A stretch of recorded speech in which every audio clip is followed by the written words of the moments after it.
Hi, my name is Shari Doherty, and I'm a 54-year-old lady in red, in Act 2 of my career and living my best life. My perspective on life and behaviors have been governed by who I was as a child, who I became, and who I am still striving to be. People my age are beautiful, bold, confident, and full of wisdom, and truly, the encore of the story of your life is still when the best songs are yet to be sung. My mission in this podcast is to shine the spotlight on people like me, have real conversations about reinvention stories, and inspire you to continue to follow your dreams regardless of your age. I'm doing it for Daisy. Who are you doing it for? Good day and welcome to 2023 and the latest episode of the Encore Podcast. Today we're trying something new and we're starting a new series which we're lovingly calling Gen X versus Millennial Mindsets. I am so excited and delighted today to have with me my daughter, Sarah Marie Doherty, and we lovingly call her SMAD, and I'm sure I'm going to slip in and out of that. So when I say SMAD, I mean Sarah Marie Doherty. And we're going to have a conversation today which is authentic and genuine and unscripted. Neither one of us really knows where this is going to go today, so we're both a little nervous actually and a little excited about it. But we were having a conversation recently about the whole doing it for Daisy philosophy and where that came from and my lacking mentality that I had around money during my childhood and where that took me throughout my life. And I just was saying to her just so sincerely that I'm fascinated and in awe of her mindset as it relates to money because Sarah Marie has one of the most abundance mindsets that I've literally ever seen or heard. And given that she was raised by me, that's actually kind of surprising. So I was curious to pick her brain and have an honest conversation about how she got to where she is as it relates to money and why it's so different. And I think it is definitely related to how she was raised, which was different than how I was raised. But it's also generational because the generation now that she's in does have a completely different mindset and priority around money. And so we were thinking about having a conversation that we wanted to share with everyone. And then just in conversation, she said, "Oh, I have some thoughts." And I said, "I don't want to hear them. Let's wait till we're actually recording and just have this live conversation and share it with everyone." And we're thinking that if this is received well, we might continue the series about Gen X versus millennial mindsets around a number of issues. So please do feel free to give us your feedback at the end of this podcast. We're both very open and we love to just have honest conversations. So with that, I am delighted and excited today to welcome Sarah Marie Doherty. Hello, I'm very excited to be on the podcast today. Thank you for having me. Yeah, this is pretty cool. So, just a little backstory to catch up anybody who hasn't listened to my original episode, and I'll keep it very short. You can go back and listen to episode 1 if you like. But I grew up without a lot, and as a result of that, I felt less than, and I felt that I wasn't deserving, and I never had the things that I wanted as a child. And that carried through my entire life with me. I was always afraid that the bubble was going to burst and that we would never have enough. And my first reaction to everything we've ever explored is how much we can't afford that. Oh, we shouldn't do that. And life has never failed me. So I don't know why I've continued to bring that mindset forward with me. Sorry, can I just jump in there? You will. Yeah. As much as you say that, like, you always said, like, how much, or we can't afford that, or we can't do that, I never heard that as a child. Oh. That maybe that was a conversation you were having behind closed doors, but that was never something that was said in front of Kieran and I. Good. It was always, yeah, you hit it well, if that was what you were thinking. But there was never a question if we wanted to do something or wanted to go somewhere. It wasn't, I don't want to make it sound like we were spoiled, but it wasn't a question. Like there was never, I never even thought about money as a child because it wasn't like a dirty topic in the house. Like it wasn't like you were saying to us as kids, like, oh, money doesn't grow on trees, or like people just give you money. Like it wasn't talked about in a negative connotation. but it wasn't ever also talked about in a way that like there was a lack of money. But it wasn't like you guys were afraid to talk about it. Like I knew that like the sports that we did were expensive, but I don't think I really understood like the grand scale of it because you guys never made it seem like it would be a problem. Like I didn't understand why like I couldn't just have a leotard when I wanted a new leotard. Like that was just, it was just there if I wanted it. And so you did a very good job of hiding that if you were afraid that there was a lack of. And I know leotards are a lot cheaper than motocross bikes, but I digress. So I think that's actually really interesting because I was trying to shelter you from what I experienced as a child. And sometimes, to be honest, we couldn't afford what we bought you, but we did it Yeah. because I wasn't going to let you feel like the little girl that I felt like that couldn't have the white leather roller skates. If you don't know, you know, go back and listen to episode 1. But I never wanted you to feel that. And I didn't. And I'm happy to hear that you didn't.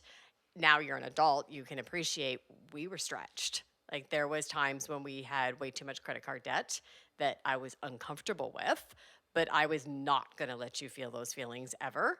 And I mean, we've never been in dire straits where there's been collection agencies calling us or that we couldn't make our mortgage payments or anything, but we've definitely carried more disposable debt than I was comfortable with. So, at a time we had a large line of credit, like you made a reference to when we had to buy multiple motorcycles and a motorhome to support your brother's sport. Yeah. And when we had more credit card debt than I was comfortable with. But we always, persevered. And I mean, Dad brought forth into this relationship an incredible money mindset, just that it just always appears when it needs to. And I was masking the insecurities that I was actually feeling inside. Fair. Yeah. So that was, I guess, our approach to parenting. I was definitely thinking it. And to this day, sometimes I still think it and then I say, shut up, Shari, in my own head. Yeah. Because I have made a commitment to myself that I'm not bringing that forward into my Encore season because I've prevailed this far and I've never been let down and we've never failed. And I mean, the worst case scenario would be at this point ever we moved into a smaller house. Who cares? We literally could use a smaller house. Yes, that's a whole nother topic. But that's it. Like, who cares? We'd still be happy as long as it's just the 4 of us. We don't care. And I know that is a mature in my conscious mind, but sometimes my insecurities creep in and, somebody will ask us to do something and I'll think, oh, I don't know if we should do that. But then I literally say, shut up, Shari, inside. So, and I think there's a fine line though between being like, oh, let's just throw money away. Like, shut up, just do it. Like, money doesn't matter. And being so tight about your money that you don't do anything. And I think you guys are good at being like in between. Yeah. But I was also raised with like an abundance mindset, always seeing you guys work more. So Dad would always say, like, if we needed something, he'd be like, oh, I'll just do another DJing gig. Yeah. And so like I was raised with this perception that like money came easily because you could just pick up another DJing gig. Or for myself, I work part-time as a waitress. If I need more money, I just go get more money. Like I just serve pasta for a couple hours and then boom, I have more money.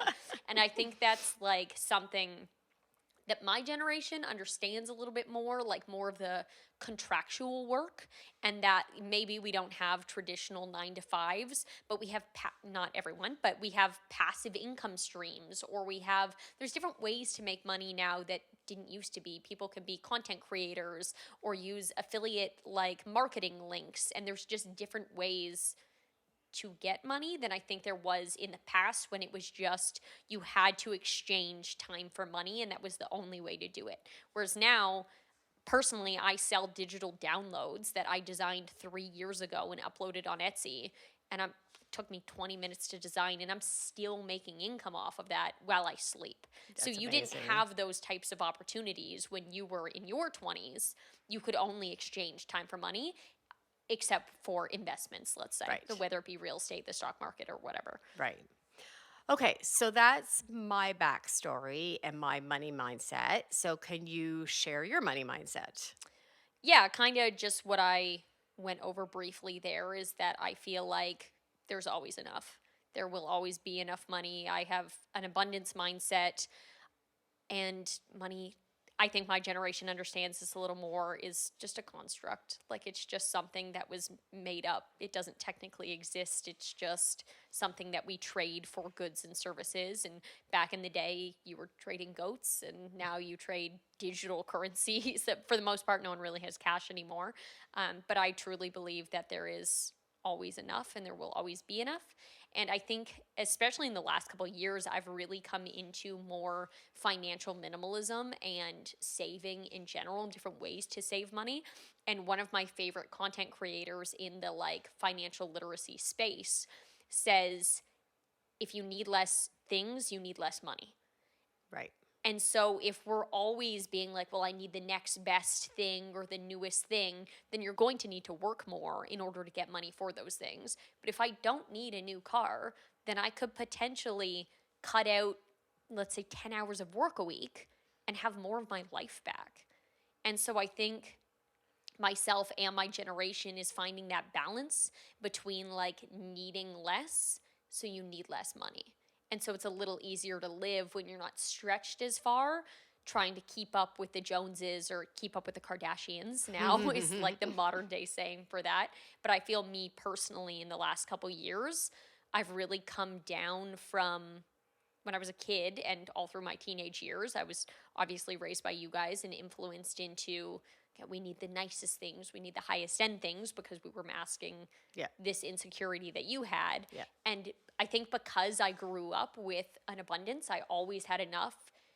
I kind of got to a point where I was like, okay, I don't really need anything anymore. Like, I'm done with like the material outwardly show that is money, and I'm good to just have what I have. Like, I don't need anything else. So here's an interesting story that I hope you're okay with me sharing, because it just came to mind. Kieran can cut it if I'm not, so. Fair. Yeah. I remember specifically admiring you, and I still admire you, obviously, but I was admiring you, and this was at a different time and a different part of your mindset, but you wanted a specific Burberry purse. Oh, I loved that purse. It was a good purse, and it was something like $3,000 or $4,000. Yeah, it was excessive. Which is a lot of money for a purse. Yeah. But I mean, we have always been tag whores, for lack of a better word. That is the perfect word. And that is also partly, well, in all parts, my masking. And we're trying to... I mean, Dad's a good tag whore, too. Yeah, absolutely. He loves a good brand He certainly name. does. Yeah. We're trying to grow out of that, mature out of it, but we're still on the journey for that ourselves. But you specifically wanted this Burberry purse, and you said, I'm going to find a way to get this purse. I'm going to earn the money over the summer. Yep. And you were like, that's it. You had, I think you might have been working full-time somewhere. At the time, I was working full-time at an insurance call center. I was serving at Go Italian. Yeah. And I was a scare actor at Fort Fright. Right. So I was literally like working nonstop. This Yeah. was the summer after university. Okay. I was working like crazy. Right. I think you were also doing some masking at that time. Oh. Because we could do another whole episode about post-grad sad and heartache. Yeah, but post-grad depression, post-grad breakups. Yeah, the summer after university, I was We could do a whole... a shell of myself. So you just worked. Yeah, exactly. Which is also one of my bad habits is I don't want to deal with my feelings, so I'm just going to work some more. Yeah. I just turn up the music when I don't want to hear my own thoughts. Exactly. Yeah. So we digressed. At any rate, you were working really hard that summer, and you said, I think actually, correct me if I'm wrong, I'm just going to use all of my money or my tips maybe was from my tips, Go yeah. Italian to, this is not a plug for Go Italian, but it's a great place. Yeah. To save up my money, and when I've saved enough tips, I'm going to go buy that purse. Yep. And you did, like by the end of that summer. I think No, it was actually, I bought it the March. So I had a couple things that I wanted that I was like, I'm only buying on tips. And it was a new pair of Beats headphones. Okay. I wanted my teeth professionally whitened. And I Okay. wanted this Burberry purse. Okay. And the Burberry purse was the last on the list. I don't know what I was doing with my money at that time. I had more money than I needed, but I was 21 and Right. I don't know what I was buying. Now I know what I'm buying. I have a spreadsheet that tracks every dollar that I spend. That warms my heart. Literally. I actually calculated everything for all of last year now that it's the new year. And it's something like I spent $8,000 on food last year, which is a lot of money. And But it's like a we lot of need money. to You're a eat. little person. I know, and that's only half of it because like Maz pays for like the other half of the Right. food. So we eat at home. Yeah. So like, could you imagine how much you I spend on? can't and don't want to even imagine how much money we spend between grocery shopping and restaurants. That's got to be at least a good 40% of our spending. 100%. I can guarantee it. Anyways, back to the story. Back to the Back story. to the story of spending. So the last thing that I bought was the Burberry purse, and that was your 50th birthday. I bought it on that trip. Oh, that year. When we went to New York City to see Dear Evan Hansen. Yeah. And I remember buying it, and I was so excited. And they gave us like wine and sparkling water. Oh, yeah, and they like it treat was like you- such a like luxury Was it on Fifth experience. Avenue? Wherever, Yeah, Madison they or Fifth treat or you whatever it was. great. Yes. And I was so excited and so proud of that purse. And I'm saying this in past tense because I no longer have that purse. Right. I want to get to that. Yes. So, but what's funny about that is I was living at home during that year. This was the end of March. I moved to Toronto at the end of April of that year. When I lived in Toronto, I was like living, I wouldn't say like above my means, but I was house poor. Like I Right. remember there was a time I called Kieran I remember this. and asked him to e-transfer me $8 so I could pay my rent because I could not find a single penny to stretch any further to make my rent at the time. I was paying $18.50 for a one-bedroom plus den in Mississauga, so I could live alone in the city, like Mississauga. Like Right. it's like not even like I was living downtown Toronto, but a lot of mindset things changed during that time period. But yeah, I was like stretched, and at the time I was working full-time in a corporate role, and I was working at Kelsey's serving. So like Right. You've always worked hard. I was hustling. Like there was like, and I still couldn't find $8 to like pay my rent. Kieran so funny. transferred it to me, all is well, and we've grown since then. But I remember one month I was like sitting in my condo, like figuring out how I was going to pay rent. And I like was looking at that purse and I was like, you idiot. Right. Like that's 2 months rent sitting right there. Right. Like just on a purse. Like you're so stupid. Right. And like obviously things happen and Right. you like make financial decisions, and I worked hard. I did. deserved the purse. I wanted it. But then in the long run I was like, Jesus, I'm just staring at 2 months of rent sitting on my kitchen table. It's got gene marks on it. Like it was a purse. It's crazy for your perspective to change Yeah. in those situations. And then fast forward, I did sell it. Yeah, subsequently, so I remember you've now gotten into the era of minimalism, Yes. and I'm trying. and I respect and appreciate it. And I remember one thing you also do is when you're done with something, you just get rid of it. And it drives me crazy, to be honest. Fair. Because I have clothes from 10 years and 5 sizes ago that I won't get rid of. Yeah.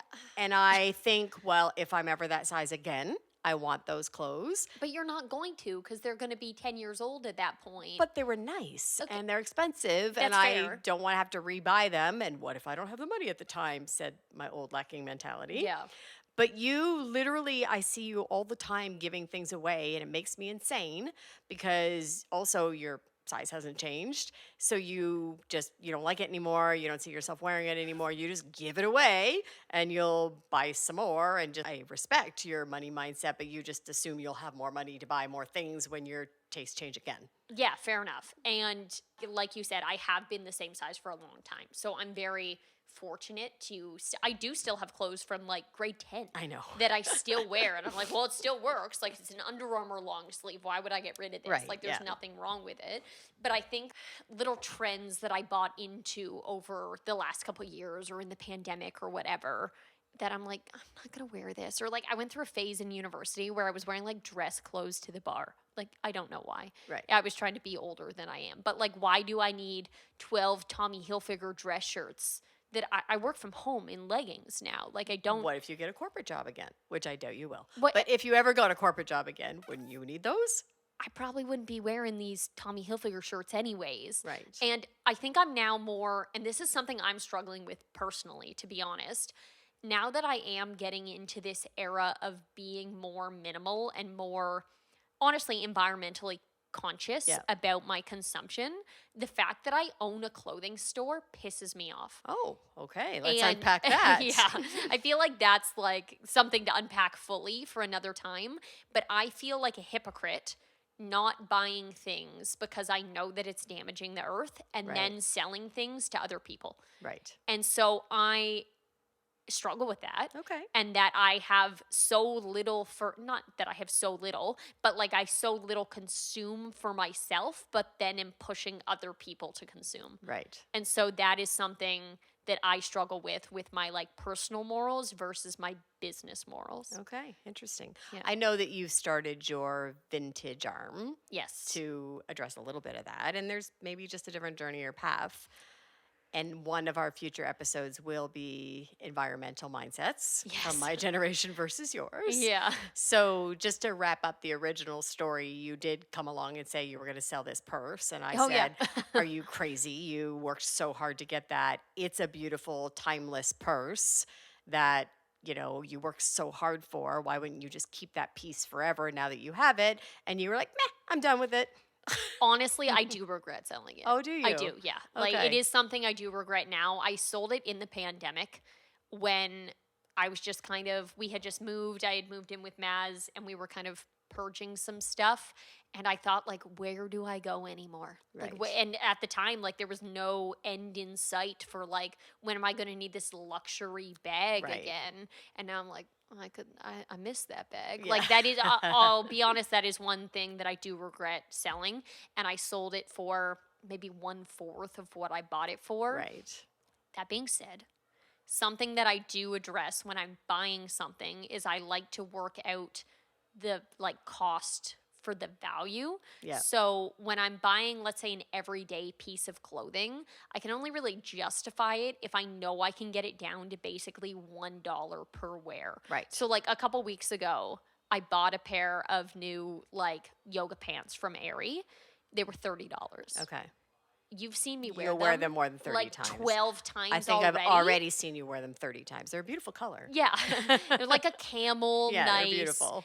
But if I can justify, they were $30, getting them down to $1 per wear, right, which I will, yes, then that makes sense to me.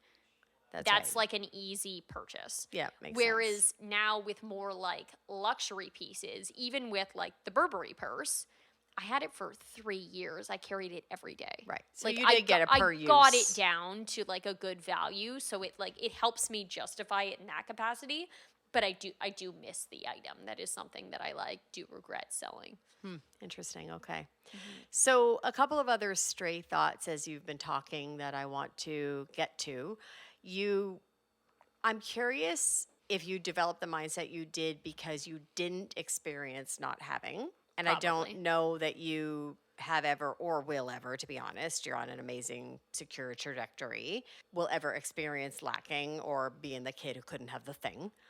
So I'm happy that I accomplished that for you. Yeah, thanks. Yeah. So I'm curious about that. And do you ever worry about not being able to provide, or is it just not part of your thought process? It's not something that really ever crosses my mind that I won't be able to pay a bill or I won't be able to provide for my family one day.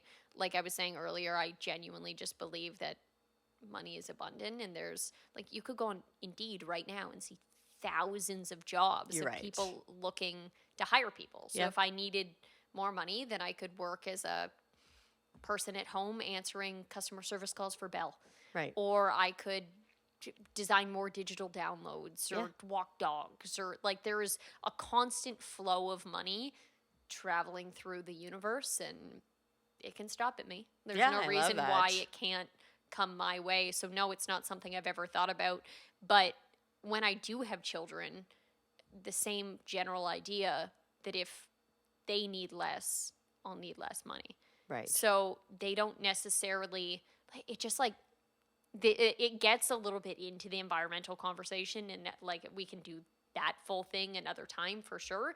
But my kids don't need thousands of toys, big flashy items that are just going to get thrown out and thrown in a landfill. Right.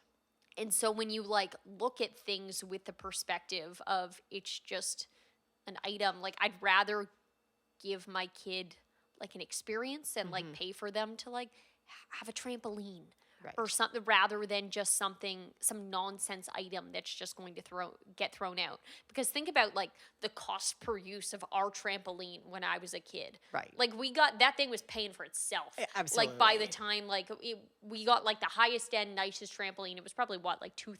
I don't remember, like it but was probably. like it was expensive because it was one that I could train on basically for gymnastics. But that trampoline could never, a toy or something, Right. could never entertain me something the way that trampoline did. Oh, the first day we got it, you and your best friend at the time jumped on it for 18 hours. I had to Exactly. beg you to come in to have a freezy or anything. Literally. But you're right. I mean, because also then it was something active and healthy for you to be doing. Mm-hmm. And, you were building a relationship with that friend as well and keeping you healthy and fit and learning your skills. Yeah. So that was definitely money well spent versus I bought Kieran every Teletubby that there was, Exactly. which were plastic things that are somewhere now rotting in a landfill. Literally, they're just floating in the ocean. Right, somewhere, which is super sad. I know. Okay, so we'll move on from that. Again, I don't know how the environmental conversation gets so intertwined with the financial conversation when it But it comes does. to millennials. But I think like our generation and Gen Z specifically is having very much like a spiritual or financial awakening when it comes to consumerism, and that we just don't need as much. And maybe it's because we were raised by this generation who didn't have enough when you guys were Right. raised by post-war era, Yeah, baby that boomers. you over-consumed for Yeah. our lifetime, and now we're like, holy shit, like we just don't need all of these things. Like where is this all going to go? You're right. So I think like the lack that I'm not saying your parents specifically, but your generation's parents had that fed into your generation, then overconsumed for our generation. And now it's just like a wave pattern. So maybe Right. my kids will feel like they didn't have enough, so they'll overconsume for their kids. Maybe, yeah. So, I mean, we'll see what happens. But There's always I think cyclical things. the financial consumption conversation is very intertwined with what we're seeing environmentally. Right, very interesting. And I don't even like consider myself like a crazy environmentalist, which it's sounding like I do. But I saw Wall-E a couple years ago, Right. and it really messed me up. I remember that. Like I it, do. like Disney did a good job with that movie. Well, they were trying to get a message across, and and they did it. That's good. Wall-E and the Lorax have just really messed me up and changed me as a human being. I think for the better, though. The Lorax is a great movie. So, what I'm thinking about is I want to talk about the value of time versus work kind of thing. So, I felt as you were growing up in my whole life, I had to work, just work, make money, be able to provide for my family. And as a result, I always had guilty working mom syndrome. I feel like you still have that. Not anymore. Like you No, guys- but like about our childhood. Yes, Yeah. I wonder, should I have been the mom that was cooking muffins for the classroom versus being in Miami in a boardroom? I mean, the Miami one sounds It was like a more nice fun. boardroom, Yeah. however, or should I have picked you up every day after school and listened to you tell me about your day as opposed to having a babysitter do that? I still wonder. Obviously, you guys are completely healthy and productive human beings Yeah. and you're amazing people, so I didn't mess you up that bad. But I do wonder. I mean, And then my Maybe. answer, maybe you'd be different Maybe, people. But then but- my answer to that was, oh, well, I'll just buy you a toy on the weekend, which is so wrong. Yeah. It's so wrong. But, yeah, but because mommy works so hard, I can buy you this nice toy on the weekend and you'll forget I wasn't there after school on Tuesday. exactly. Like, I really think about that kind of stuff. And I don't think you're going to do that. I think you're going to find some kind of, you and your generation finds a better balance of just, my generation worked for a company, killed ourselves for 25 years, collected a pension, worked our way up the corporate ladder, and you and your generation, if it's not working for you, you're going to move on. Yeah. And you're going to find something that does work for you and your family at the time. And I think there needs to be, because I do have some thoughts on that, but I think there needs to be a fine balance because not you specifically, but some of your generation isn't perceived by my generation to be as hardworking as they could be or we were. And sorry, being let me just careful. let me cut in for a second. That's going to be the same with every generation. There's going to be people who work hard and some people who don't. I think the perception of my generation comes from the fact that we can work from home in our pajamas Right. in bed. Yeah. And like, so it's perceived as lazy, but maybe I've just signed a contract for like $1 million. I don't do Right. that kind of thing, but $1 million deal. I just happened to do it from my bed while I took a lunch break to feed my kids. Right. So I think work has changed. Okay, fair. And so it can be perceived differently. I'm not saying that people aren't lazy, but there's going to be lazy people across every single generation. Fair. There is and always have been. I guess those are generalized statements. But I think that also my generation valued money and things and worked too hard to our detriment because ultimately it was thankless for most people.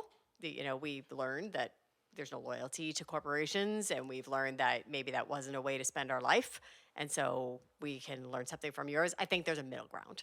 Sure. I definitely think there's a middle ground as well. I just personally, and I know a lot of people in my generation as well, can't picture myself working for the same company for the rest of my life. Right. Like, I know that personally I will be a serial entrepreneur. I'm going to do a million different things and have a million different lifetimes in this lifespan that I live. Like, I'm 27. Yeah. And I've already done so many different careers and been so many different people. And I don't think it's put me back by any means. No, because honestly, by the time, I was finished my, call it, previous careers, corporate careers, I worked for 2 companies. Yeah. So I worked for one company for 7 years, I want to say. And then I worked for 22 years for the other company. And now I do what I do as an entrepreneur, which is amazing. But 2 companies. And I think that you've already done more diverse things than I did by 27. I've never worked for a company either than for myself now for more than a year. Right. Fully. Which is And amazing. I'm not saying that's a good thing by No. any means. Like, I think there's like a person, like, I could say that and it could sound like I'm saying like, oh, this is a good thing that I like career hop. But I think maybe just because I went to school so young, or the way that we were raised was like, just try a million things until one sticks. Right. And if it doesn't stick, just move on. Right. Like, Which if is you're- also partly what we wish we did. Yeah. We preached a lot of things we didn't do. Sure. I mean, we all preach a lot of things we don't do. So that actually takes me to a nice segue about you being self-employed and the benefits of a corporate life the way we did it. Is one of the other things that I admire about you is because you're self-employed, you don't have a pension. You're No. not getting any company contributing to a pension for you.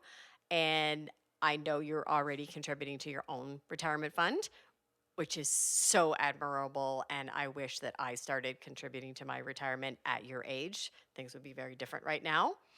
And you don't, like, it doesn't scare you. And you contribute a significant amount of money actually on a monthly or weekly basis direct into already, I don't know if it's a TFSA or a RSP or whatnot, but you've been doing that, since you were 25? Yeah, I think it's been about almost 2 years now. I think I set it up at the beginning of the pandemic. Okay. And knowing that, I wish I started sooner. Like, I wish that, and this is nothing against you guys, I just wish that either the education system or my parents had taught me more about being financially savvy rather than just like economics. Like, taking a general economics course didn't help me at all. There was no home ec at my high school. Like, I didn't learn anything financially. I learned what an RSP was like 2.5 years ago. And then I opened one. And like, but I wish I had known from 18 when I opened, or 16 when I opened a bank account, that even at the time, $10 could go away once a week. Like, and compound interest is magical. I know. I would own a house right now if I had started at 16. I know. But I don't.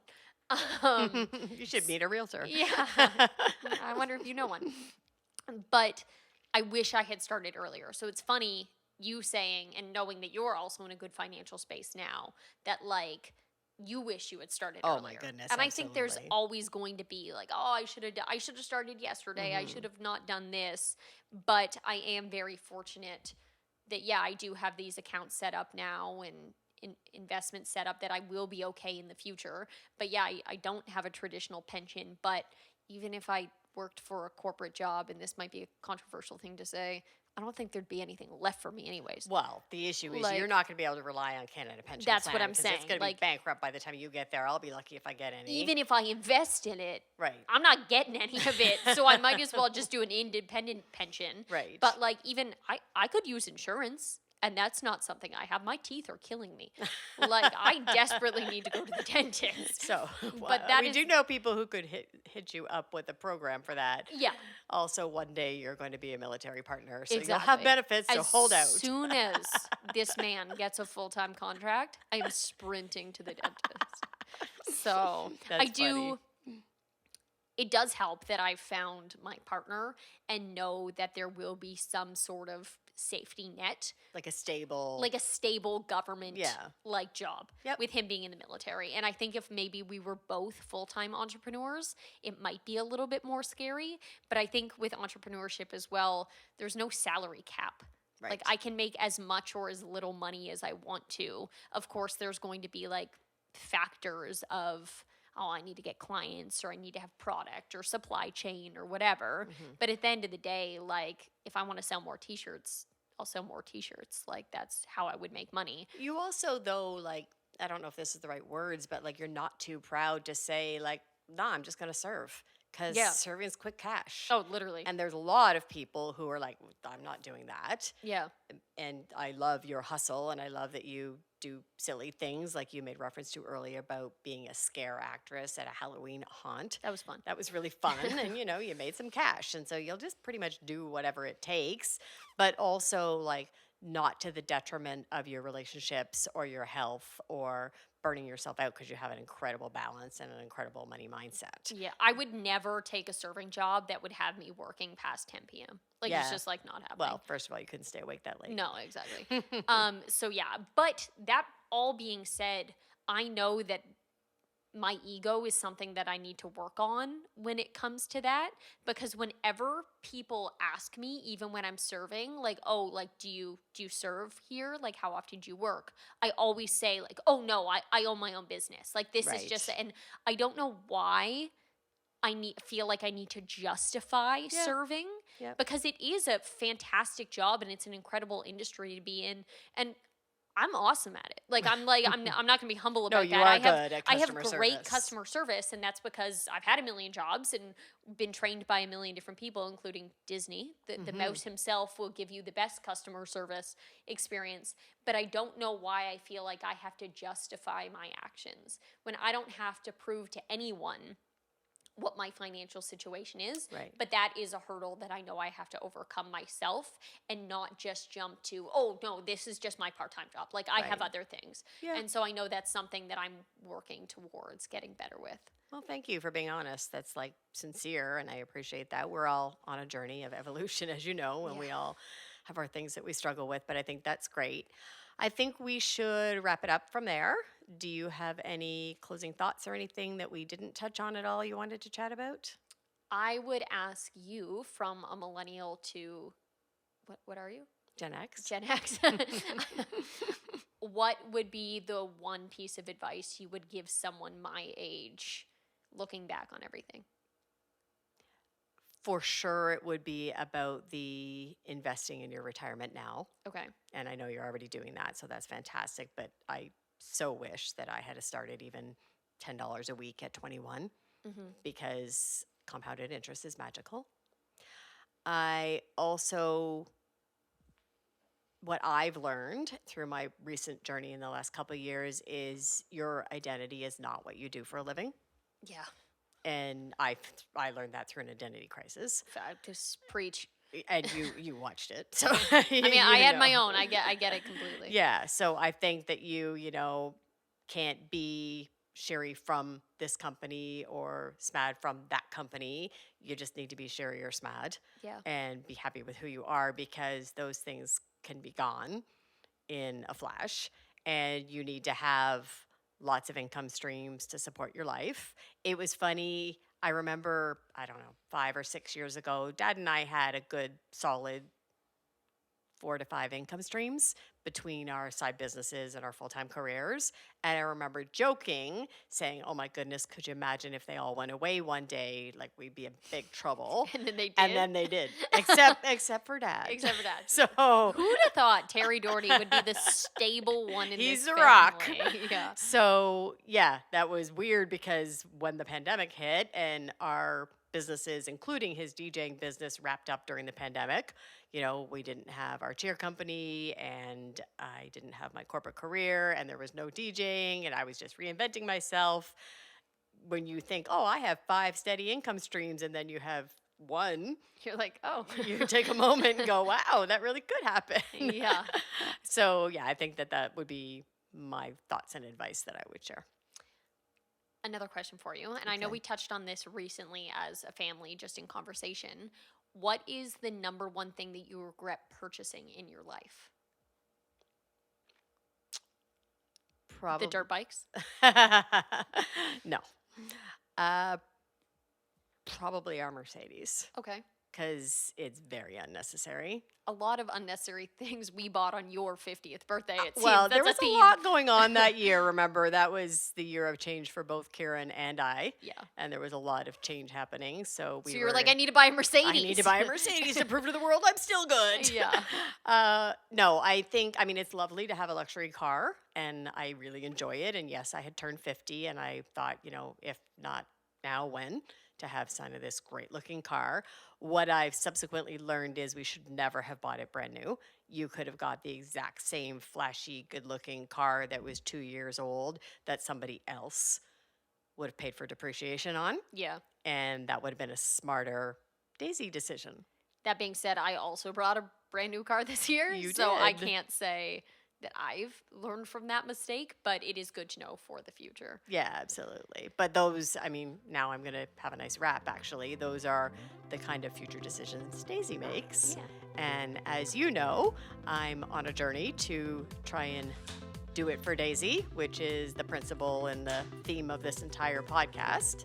So that said, I would like to invite our listeners to give us some feedback and let us know what you think of this conversation, Gen X versus Millennial.